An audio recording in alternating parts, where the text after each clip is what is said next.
Não adianta vir com esse teu choro simulado, falso, e essa lágrima de crocodilo. Meu Deus, é maior que tudo isso. Você pode ter certeza. Mariana, se tu quiser te recompor aí, tomar uma água, a gente suspende o ato, tá? Não tem problema. Respeito, doutor. Excelentíssimo. Eu tô implorando por respeito.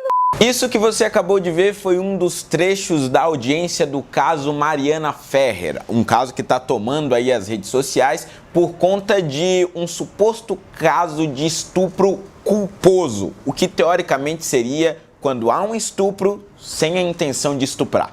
É sobre essa história extremamente confusa que nós vamos falar, explicar e destrinchar no vídeo de hoje. O caso todo ficou conhecido porque uma das promoters ali da festa, de uma balada conhecida e elitista de Santa Catarina, acusou André Aranha de tê-la estuprado dentro da festa. E conforme as investigações foram ocorrendo, ficou comprovado que de fato havia sêmen dele nas roupas dela, aliás, mais especificamente na calcinha dela, e de fato o ímen havia sido rompido, ou seja, ela era virgem e deixou de ser por conta desta relação sexual. O caso também fica conhecido porque André Aranha estava acompanhado naquela noite de um dos herdeiros das organizações Globo, exatamente isso. Um dos filhos de Roberto Marinho estava com ele na balada e era um dos amigos que estava acompanhando ele naquela noite. Inicialmente, André Aranha negou de todas as formas possíveis que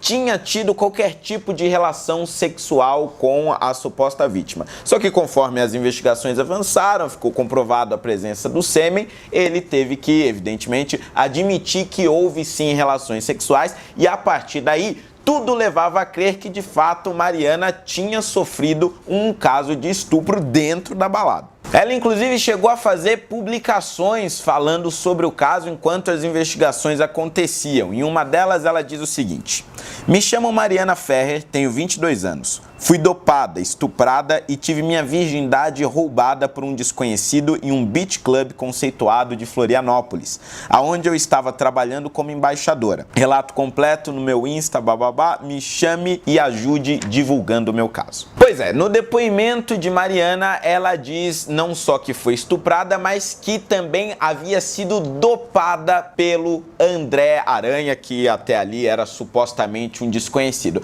Só que aí a história começou a ficar um pouco estranha. Primeiro porque Mariana alegou no seu depoimento que tinha sido abandonada pelos seus amigos que poderiam até mesmo estar de alguma forma ali em conluio com o seu estuprador. Só que mensagens de telefone demonstraram que na verdade os amigos e as amigas que estavam acompanhando ela chamaram ela para ir embora várias vezes e ela recusou incessantemente por meio de mensagens, pessoalmente e até mesmo por ligações. Segundo ponto é que Mariana inicialmente disse que não se lembrava de nada do que aconteceu depois das 7 da noite daquele dia. Só que imagens de segurança, da câmera de segurança, demonstraram ela super tranquila às 10 da noite, depois das 10 da noite, caminhando com o André para uma área mais reservada daquela balada. Mariana subiu as escadas sozinha e desceu as escadas sozinha, aparentemente completamente consciente, sem que André a empurrasse, a puxasse ou fizesse qualquer tipo de movimento violento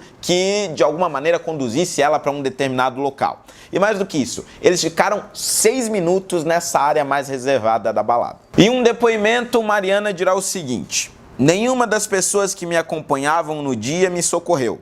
Pelo contrário, me abandonaram, negaram meus pedidos de socorro.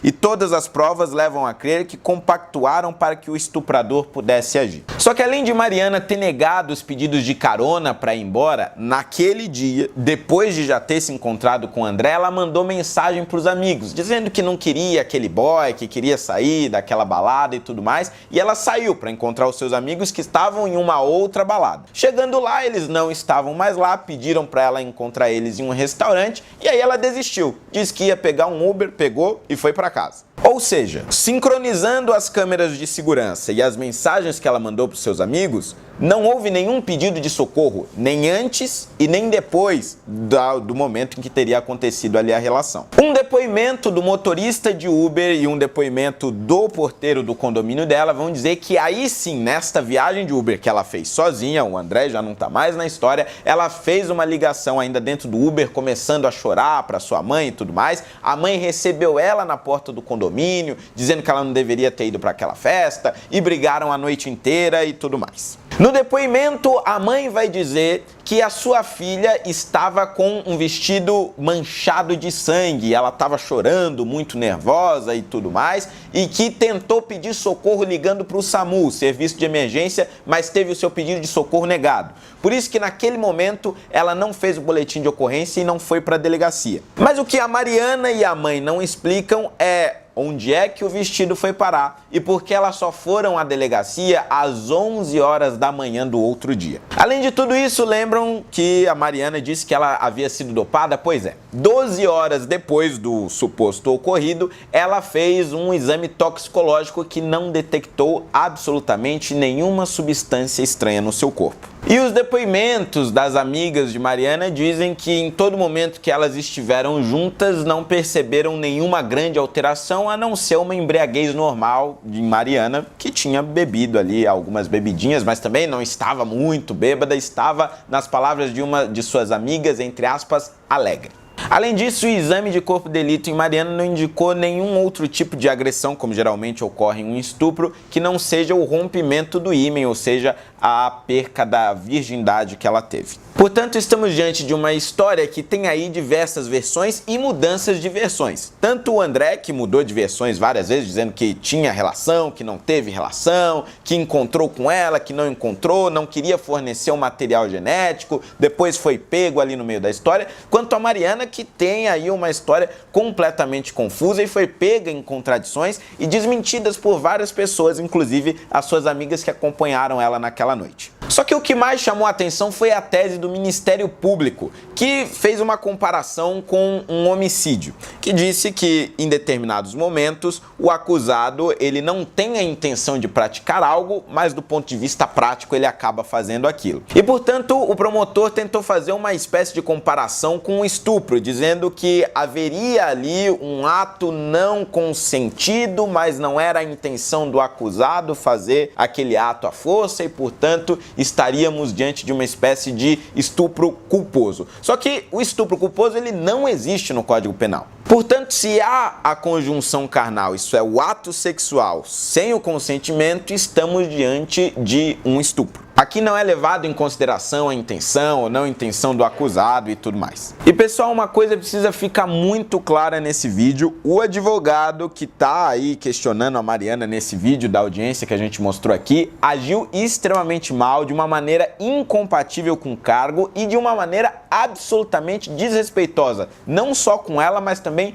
com a justiça. Você não pode fazer isso com uma pessoa desse jeito, independente do que tenha acontecido numa audiência judicial. Agora, é fato que a história da Mariana ela é bem esquisita. Acontece que também existe aí, por um outro lado, uma militância intensa em favor da Mariana, tentando dizer que qualquer pessoa que coloque em dúvida o seu depoimento, na verdade, está expressando o machismo ou qualquer coisa do tipo. Mas veja bem, a maior parte desse vídeo eu só expus os fatos. Fatos que são muitas vezes confusos e que precisam ser colocados também em comparação com outros depoimentos, com imagens de câmera de segurança e mensagens de celular. E é evidente que a história que a Mariana conta acusando o André Aranha não é consistente. Mas também ninguém é capaz de afirmar com certeza que não houve um caso de estupro ali. Ninguém estava ouvindo o que acontecia nos momentos em que as imagens de segurança estão filmando os dois subindo e descendo. Ninguém sabe que tipo de ameaça poderia ter sido usado, mas uma coisa nós sabemos, é que Mariana,